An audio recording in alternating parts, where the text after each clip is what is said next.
അൻവർ UDFിന് മാപ്പപേക്ഷ കൊടുത്ത് കാത്തിരിക്കുകയാണെന്ന് CPIM സംസ്ഥാന secretary MV Govindan master. അൻവറിന് UDF അല്ലാതെ മറ്റ് അഭയകേന്ദ്രമില്ലെന്നും ഗോവിന്ദൻ മാസ്റ്റർ പറഞ്ഞു.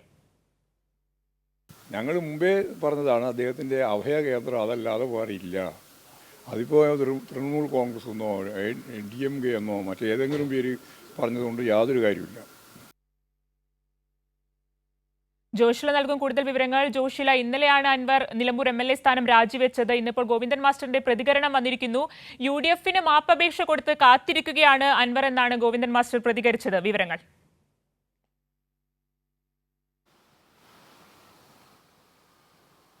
അൻവറിന് മറുപടിയില്ല എന്നുള്ളതായിരുന്നു ആദ്യം തന്നെ ഗോവിന്ദൻ മാസ്റ്റർ പ്രതികരിച്ചത്. അതിനുശേഷം അദ്ദേഹം പറഞ്ഞൊരു കാര്യമുണ്ട്, അൻവർ UDFിലേക്ക് തന്നെ പോകും എന്ന കാര്യത്തിൽ നമുക്ക് സംശയമുണ്ടായിരുന്നില്ല. അതുപോലെ തന്നെ സംഭവിക്കുകയാണ്.